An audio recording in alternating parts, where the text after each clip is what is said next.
which was probably the biggest loss of money I ever had, just because someone was too...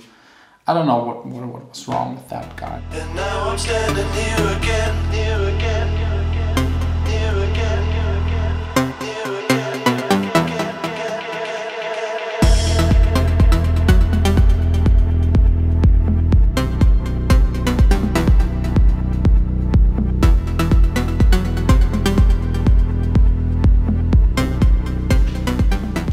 Hey guys.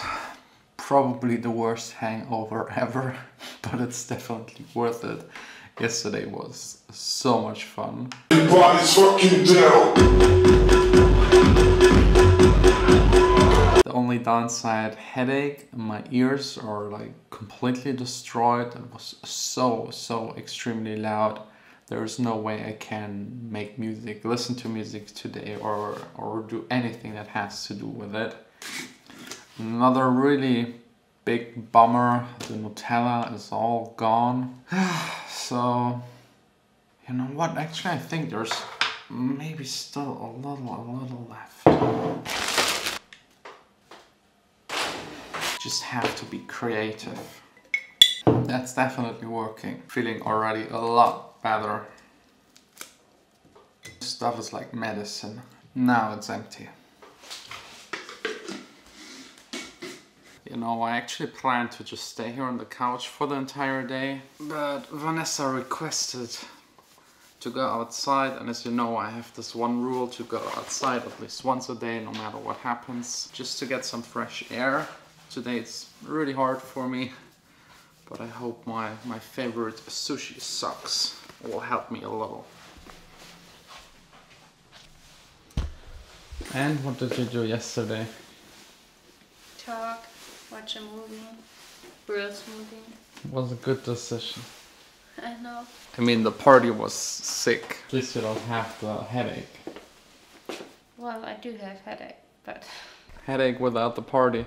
Yeah. So, where are my shoes? Okay, yeah, my shoes are, I think, in the kitchen. You know, when you come back from a party, you just... Yeah, it's exactly as I left it yesterday. You see my pants, socks and shoes. Not feeling good. Absolutely not feeling good. Are you ready? Yes, just waiting for you. Yeah, I'm a little slow today, I have to admit that. I have the feeling that today's vlog will kind of suck. 9. Shock moment. I didn't have my keys with me, and Vanessa thought for a second she also forgot her keys inside. It's my bag. And we don't have spare keys, right? My mom and my dad. Yeah, and they live like 20-30 minutes away. They wouldn't be happy to But they drive would here. come by. Yeah, I know. They're good parents. Best parents ever. Yeah. Love you guys. You now have to send them the vlog to watch it, okay? They always watch Yes. your vlog. Yes. Are they big fans? Yeah, they are signers. Signers? Or whatever. Yeah, we still have to figure that out, the name. Everything around me just seems so unnecessarily loud. Grocery shopping, getting something to get rid of my hangover. I don't know, not again gin tonic.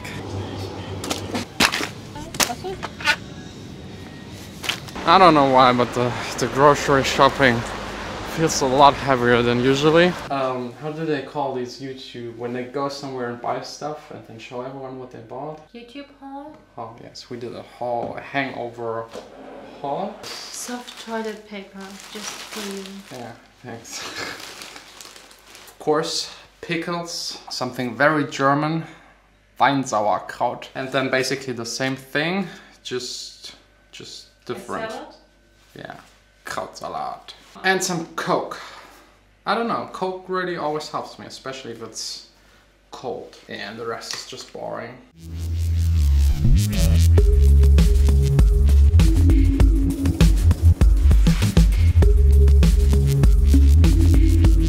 You knew this had to come, hangover story time, so let's get started. Today's story is actually about the time where I lost the biggest amount of money ever. I had a management, I think like 4 years ago. They took care of me. And someone asked a company, they do like an app, it's very similar to Tinder, it's called Levu, like a dating app. And they sent out an email to my management back in the time and asked them if they could use this song for their advertisement in Spain, like a big TV advertisement campaign for half a year, and they offered straight away like 12,000 euros, which is a whole lot of money. And my manager back then just had one task: get in touch with the label, talk to them and make this happen. And I think that's a quite easy task, because the label is also interested to make the money, because it would have been then split up. I had like half of the rights, the other half was by the label, and my manager would have gotten 20% from my shares, so everyone would have made a big plus. But this guy didn't really take care of it. I just asked him a couple of months later what happened, and he said, yeah, it didn't really work out, we couldn't agree. I don't know if he meant not agree with the company, I don't know if he meant not agreeing with the label or whatever happened. I actually never really found out, I just trusted him. And then a couple of months later he started less and less to interact with me. I wrote him an email. He wrote a week later back that he's too busy and, I don't know, somewhere in London doing whatever. And then I had to wait another week, he didn't respond. I wrote it was just a mess, like something a manager should never ever do. So I ended that management relationship. It wasn't as messy as my last management, and getting rid of them was way easier, because I think he was just not really interested anymore, or he thought it might be way easier to just send out newsletters and get me gigs without a problem, but that's not really how it's working. But why did I pick this story? Because it's a very recent story actually. I just found out like today, I got a Facebook message by the girl that works for this marketing company, and she asked again for a track, which is really good, because now I don't have a management, I don't have to share with them, I don't risk that they don't take care of it. There's no label involved in between, the tracks are on my own label, so I can take care of it fully myself and just not screw up as everyone else did in the past. But writing with her, I also found out why this didn't happen. And it turned out that she contacted him a couple of times. He never really replied, as he did with me months later.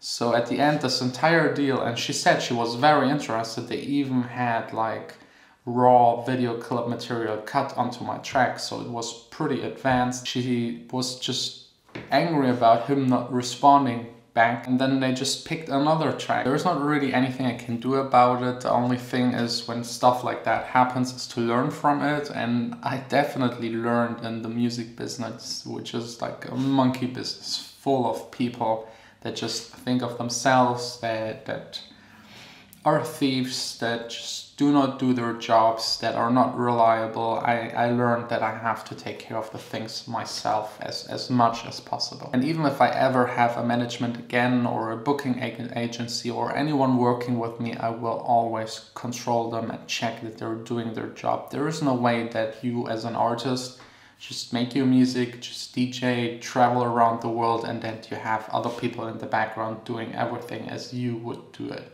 That's usually not the case. Because to be honest, my dream was always just making music, nothing else, and have someone else taking care of these things. But that's really not the reality. As an artist nowadays, you need to know everything about social media, how to run a business, how to interact with people that you're working with, how to control them, how to check, how to be... You actually also have to be a lawyer, kind of. Really take this advice from me: never ever trust anyone, always double check everything. If you feel there's something fishy going on at the beginning, I can bet you it will just get worse from there. If you start working with someone and it's good, try to maintain it by being kind of strict to them. Like, be nice, but if it's something business related, just be hard and insist on the things that were agreed. If the label tells you the track will be released in 2 months and it releases it in 3 months, that's okay. But if it's still not released half a year later, you just have to react. And my approach at the end is just trying to do everything myself. If I get ever to a point where I can't, for example, handle the label work anymore, I would try to just employ someone. The one thing I learned from this is just trying to do everything myself, grow as an artist, and the bigger you get as an artist, the less likely it is that people will do things like that with you. So hopefully eventually I will reach that point, but reaching that point is really up to you as an artist. If you think you can just sit at home, make music in your bedroom studio and a big manager will pick you up and work hard for you, that's very, very, very unlikely to happen. This actually never happens. You have to reach a certain point yourself. Without it, it's not possible.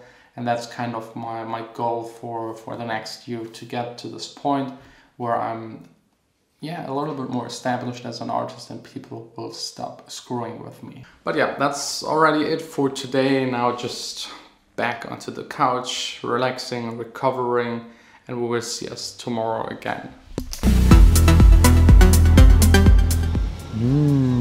Paprika goulash. Some paprika goulash? No. Okay. Okay. She's the one missing out.